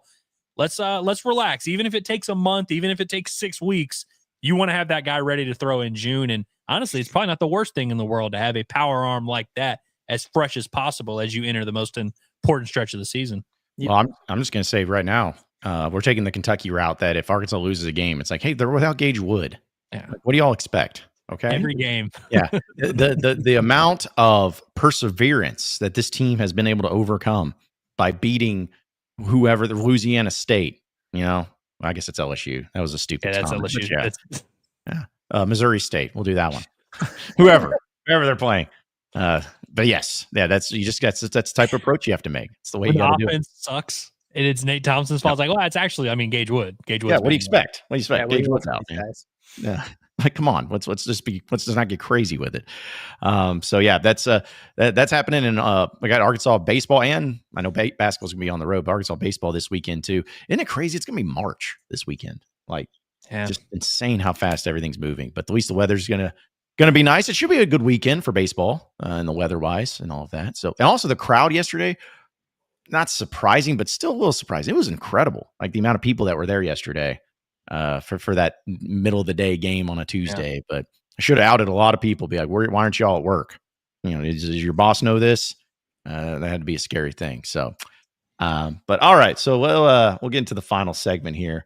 Yeah, but I gotta bring up this story, guys. I gotta bring up this story. You guys mentioned, I got tweeted about it last night. I don't know how y'all found out about it, but I got tweeted about it. Some random person just brings up this person named Mary Kate. And I'm like, what?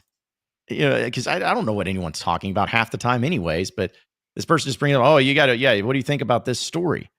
And I had to, of course, got sent the picture of it and everything. So I was like, well, I got to find out more about this. So, and you guys can correct me. I'm just going to kind of give a summary of it. But apparently this girl who is a college student at Ole Miss had a boyfriend that they were together and everything. And what the story goes is that she hooked up with her boyfriend's dad. And if you want to know who they look like, this is them. That's her. And that's the dad. So it just took it all by storm. And then details kept coming out and everything. And especially about the guy and what does he do and what do you do? Like, everyone's just giving their own thoughts on this, but I'm just going to leave it to you guys. What are your thoughts on this story, allegedly, and it being true? I hope it's not true. I mean, that's just a bad look, man. I mean, really bad look on her. Kid, you've got a terrible father. I feel bad for the kid, like the dude, more than anything. But when I started hearing about it and like what was going on, I was just surprised that there's a sex scandal at Ole Miss that doesn't involve Lane Kiffin or Chris Beard. Like that's what really threw me off. But the whole thing is crazy. And I can't even imagine being in a situation like that. Like I legitimately, like, I worry about the mental health of the young man. I mean, I wouldn't even know what to do. Yeah, you really feel bad for definitely the young man. Like if I were power ranking who I feel bad for here, I feel horrible for the young man whose Yes. father is clearly a bad man, not a good guy. I mean, the girl he was dating in college. I mean, he's just a college kid who has a girlfriend. Like that's a tough one. And I don't know how long they were together, or what it is. It does seem like they're still together though, or at least based on what I've read. And so if that's the case, I really feel bad for him. Apparently, he's also in a fraternity, and his fraternity brothers, as That's you the can thing, imagine, man. Yeah. not responding well to the ordeal. And I got to be honest with you, I probably feel like if I'm power ranking who I feel bad for, the girl is also who I feel a little bit bad for. Well, of course, she made a horrible decision. I mean, just don't do that. But It's also still like up for debate whether or not she was like a willing participant in the, like I've seen, you know how it is, like the screenshots flying around and everything. So we don't even know. I think the one thing we know for sure is the dad's a piece of work. Oh, yeah. That's kind of where I'm at. Like, look, obviously she's over 18. She has to. I mean, I'm not talking about for consensual purposes. Like, she's allowed to make decisions and all that. But it's like, I don't know. That's just crazy behavior for a grown ass man to be taking his son's girlfriend out for drinks and trying. I don't know. That's just slime ball behavior.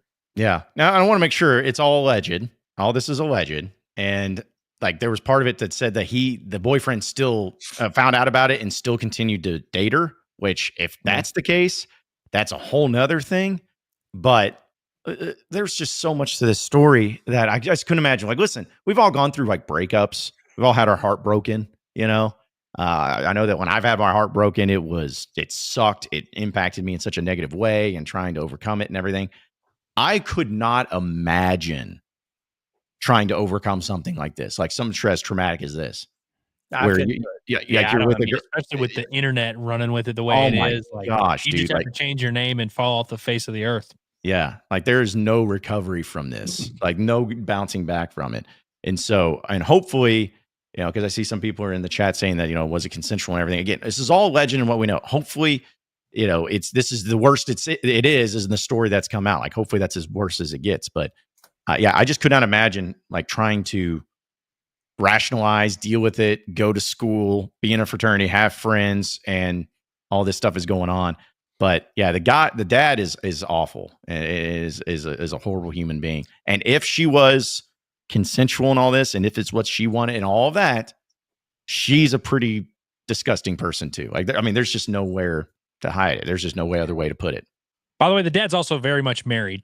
Like, yes. That's another thing is like, you've got the son is obviously going to now have a bizarre relationship with his father, no doubt about it. But like, it probably ruins that whole family. It's just a crazy situation. And so I feel bad. I saw all these screenshots that people were posting of like the frat group message, and they're all just trying the kid. Yeah. And I'm like, he's the only one in this situation who didn't do anything wrong. But you know, right. Yeah, that's where it's like it like, and look, we all like make our jokes and we all have fun on the internet and stuff.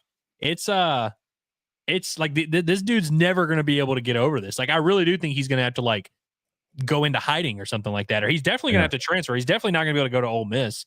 He's going to have to go somewhere else. Well, so I mean, like, we're talking about a kid's life that is legitimately ruined. I'm not defending him getting roasted by the fraternity brothers. However, if they're roasting him because he got back and stayed dating her, then yes, he absolutely deserves to get roasted. If all that happened and you stayed with the girl and you kept dating her, then okay, roast is on. But yeah, if it's just something like that to where it's out of your reach and out of your decisions or anything like that, then man, yeah, that's that bad look. Dre in the chat says Thanksgiving dinner going to be weird. Yeah. I mean, there wouldn't be a Thanksgiving dinner for me. That's the biggest thing. It's like, regardless of her circumstances there, like, fair or not, like, I wouldn't be able to continue that relationship. And then, like the father-son thing is a wrap, bro. Like, I mean, yeah, I ain't doing that. But yeah, because everyone's asking like, what would you do in these situations if you were the different parties and whatnot?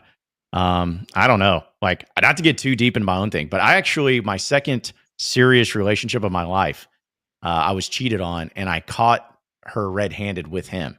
And when I say red-handed, like as in I walked in and it was going on. And I remember how like traumatic that was, because what was crazy is the guy she was doing it with, I actually knew and considered him like not a close friend, but somebody I liked. And so, like, again, seeing all that, I'm trying to rationalize in my own mind. Seeing all that, again, it screwed with me forever. And so I couldn't imagine, again, something like this happening. And I mean, what do you do? Do you go to therapy? Do you, like, do you try to kill your dad? I mean, you're not going to do that, but just everybody's going to handle it differently. But just a wild, wild, wild story that I don't know. I don't know if it's over with. There may be more that comes out. There may be more that happens, but still, just an insane thing that's going on. I imagine we'll see all them like on like a Barstool show or something. It's You know got what I Jerry mean? Like, Springer written all over it. Yeah, it's how did all that come about? Like who? Because just like yesterday, it just appears, and I don't know. It's weird how the internet works. From my understanding, and maybe you know more about Andrew, but like from my understanding, someone just like, because apparently kids today only talk through Snapchat. That's what they do. mm-hmm. And somebody told the story of what was going down, and someone took a picture of the chat from Snapchat because you can't screenshot or else they'll see, and they shared it, and it just spread like wildfire, and that's how it happened. So, gosh, yeah, I don't really know how what's going on, but still crazy story. All right, a few chats here before we get out of here, and again, appreciate everybody jumping in. And if you guys, before I got on, read some of these chats, just let me know, because I don't know which ones have been read and not, as far as in the early part of the show. But yeah, if we read a double one, then you don't get two answers. We're just moving on. You only get one response, and that's it. So let's see. Someone already asked, how long is Thiero gone for? We talked about that one, but Tony says, would you be happier with Arkansas coming from the first day of the SEC tournament and winning it all, something that has never happened, or going to the Sweet 16 after all the ups and downs this year? Sweet 16, not even close. Yeah, without a doubt. For sure. I mean, nobody's going to remember. I understand it's never been done and all that, but like nobody would remember that next year. I feel like with this team is currently constructed, if they won 5 games in 5 days or 4 and 4, whatever the heck that looks like there's a 0% chance they do anything in the tournament. Like, they'd be so gassed after that. It would almost be more detrimental than good. It'd be cool, but yeah, Sweet 16 for sure. Yeah. Kingsley also saying, you smoked prime times, and after this chat he goes, no. It's like, yeah, Kingsley, we were big into the prime times. I'll never forget, because I'm not promoting it now, and I'm going to probably incriminate myself, but since I was the older one, I had to buy them from my friends. So I'd go into the tobacco store and I would just take out the entire pack, and they were $3.69 a pack. Just take out the entire grape flavored ones and just hand them out, man, because we were cool. I think what we've learned from this show, between that and the smoke bombs or whatever, like, John's kind of the felon of this operation. It's crazy. Definitely. I think people got him. They've got him all wrong. Like, he's devious, man. Yep, dude. And it's so funny you bring that up, because growing up with my parents, like, that was what they always talked about. They're like, I'm a good kid, and I obviously did good and meant well, but it's like when I screwed up, it was big. Like, it wasn't like I never talked back to my parents. I was always respectful. I never yelled at them or anything. I always did what they told me. But when I get in trouble, it was always like, okay, so yeah, you got arrested for lighting a smoke bomb in your high school, or you put a condom in the textbook and you got Saturday school, stuff like that. It was just I went all out. You did that, or did you just make that up? No, I actually did that. Okay. Well, no, it wasn't in the textbook. It was on the skeleton there in biology. I thought it was just funny. That's a great idea. Yeah. I mean, the kids loved it. They all got a good laugh. That's all that mattered. Let's see. Saturday school is the worst, by the way. Dude, yeah, give me ISS over Saturday school. I don't even know if they do that stuff anymore, but yeah, Saturday school was much better than ISS. Oh, no, actually, sorry. Saturday school is much better than ISS, because ISS, you're there for 8 hours or whatever, just in a room by yourself. Saturday school is 4 hours and you're out the door. And it's usually like a coach that's in there in the back corner, playing on his phone or doing a puzzle book. It's like, hey, quiet down back there. And just keeps going. Yeah, it's easy. Let's see. Jeremy says, Andrew, can you please talk about Texas A&M and Texas State? Texas State reliever was losing his damn mind on the mound, and it was incredible. Did y'all see this, by the way? Yes. Dude, I mean, listen, I love psycho closers, and I love like the antics and stuff. This kid was doing too much. I'm just going to say it. He was doing a little too much. Now, he did shove. He was shoving, it did appear. He also struck out Jace Laviolette, and they also beat A&M, who, by the way, A&M baseball going through a little bit of a rough patch. They lose Sunday. I think it was like 3-2 or something like that. Like, their offensive numbers look like Nate Thompson got a hold of them. Now they lose their third baseman who hit like 27 home runs last year, Gavin Grahovic, one of their main protectors of Laviolette in the lineup. He's out for the year now. So that's a big loss for them. You lose a midweek game to Texas State and have this dude just dancing on your grave. And again, he was throwing the ball really well, but yeah, he was doing it up a little too much. I hate it because he was obviously trying to go viral. Ole Miss had a guy like this a few years ago, Wes Burton. Y'all remember him? I hated that guy. Like doing the Max Scherzer impression. Like, I'm all for like antics and strutting your stuff, like showing a little bit of that swag. I hate when it's forced bullshit like this, and that's what this kid was doing. But credit to him, man. He was giving it to that A&M lineup. So yeah, no, that I'm with you. I forgot Wes Burton because they had a nickname for him too. I forgot. It was like Crazy T or something. I don't know, something like that. Cyclone Wes. I don't know, but it was just like, okay, shut up, dude. Like now you're just like 91. Yeah, like, you're gonna do that. You're gonna be doing like 102. I respected the Booger Eater more than that. Oh, yeah, the Booger Eater was like really good, actually. Yeah. That's the thing is everyone has that, and then suddenly they think they're Wild Thing from Major League. They're like, yeah, we got to have these crazy stuff and antics going on. Like, shut up. He was trying so hard to get on Pitching Ninja. Yeah, exactly. Let's see. People want to know about these prime times. Megan Rudd says, were those little cigars that looked like cigs? I worked at a gas station in college and bought the wine flavored ones all the time. Yes, it was just stupid. Like, and I remember burning my finger on the lighter, and I just switched to matches after that. Dalton says John went to jail for money laundering. Remember? No, it's credit card fraud. I think was what it was. Yeah, credit card fraud. Still, but hey, Johnny Law, I did my time, and I got out of the pen. I don't remember seeing your name on the Razorback Foundation lawsuit. No. Yeah, I paid a lot of money to get it redacted. Obviously, yeah. I had my lawyers take care of it. Sheesh. Let's see. Also, please tell me you guys understand this reference of John was Judd Nelson in high school. You guys understand it? No. I don't think I do. Breakfast Club. So it's one of my favorite movies. Like old. 80s movies. Yeah, it's old. It's 80s movies. Let's see. I don't know. Hunt OZK just says, is it a bad time to revisit Mayfield Dixon Street antics? Why would it be a bad time? Yeah, I don't know what brought Never that a up. bad time.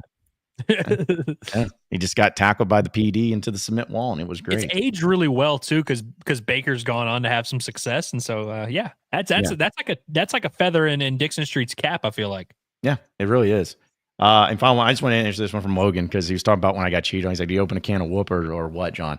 No, I didn't. So just real quick, I was trying to bring up my girlfriend at the time was sick. She said she was sick. She couldn't make it to class. So I decided to surprise her with bringing her some food from Panera Bread because she liked the soup. And I went to her place and I came inside. I walked inside because the door was unlocked. And there were some noises coming out of the room. And I walked back there because I had to know for a fact because she had a roommate. And I thought maybe it was a roommate. And I walked in. I saw it. You're like, please. Yeah. Please. Yeah. But as I got closer, I knew it was her room. And so, no, I didn't do anything. I sat there. I just dropped the food in there and I just walked out because, I wanted to be the bigger man, but obviously I went back and cried like a child. So, but yeah, no, I didn't do that. It's one of those things where it's like, there's not like a precedent for what you need to do in that situation. Yeah. So, I mean, everyone always says like they're gonna kick the guy's ass, but it's like, then what does that really accomplish? Yeah.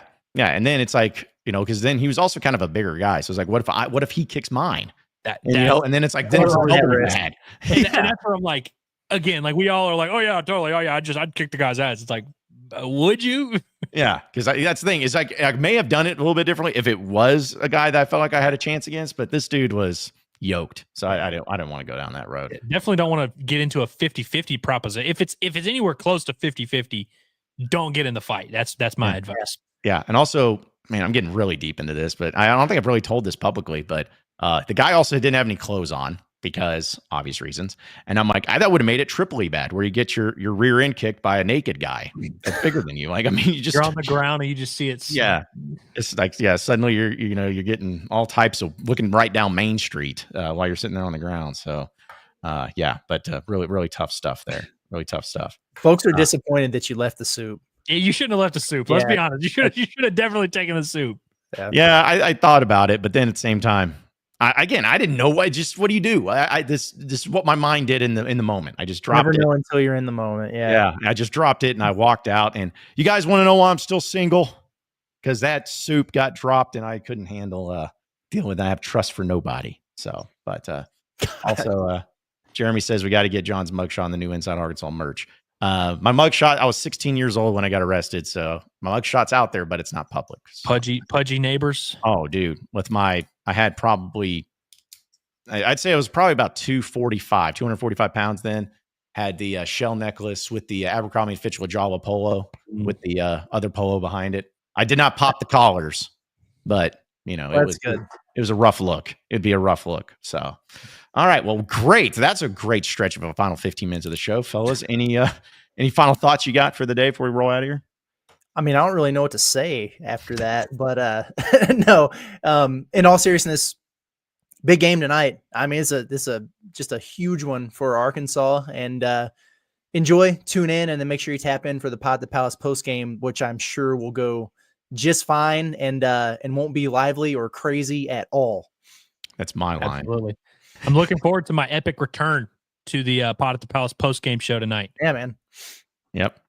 And I'm bringing a dub with me. There is literally not a chance in hell Arkansas loses tonight. God, I hope not. No, I don't even want to think about it. I don't want to manifest it. I don't want to consider it. But let's just hope. Let's just hope and pray. It's going to be a great game, great crowd, and Trevon Brazil is going to get that double-double. That's what's going to happen, folks. There we go. That's going to happen. But hey, we appreciate, though, each and every one of you listening and watching in to the Inside Arkansas Live show. Be sure to subscribe to us here at Inside Arkansas, not only on our YouTube page, but you can follow along on social medias. You can also subscribe to all the podcasts that we have in the audio form, whether it's Inside Arkansas Live, Pod at the Palace, or the Bombastic Podcast. You can find it on Apple as well as on Spotify. And you can also check out our website, InsideArkansas.com, for all the latest, greatest, up-to-date information and all things Razorback. So for Andrew Ellis and Curtis Wilkerson, I'm John Nabors. Same sports show, same sports channel tomorrow at noon. Have a great rest of your day, everybody. We'll see you tonight for Pod at the Palace post-game show following Arkansas and Texas.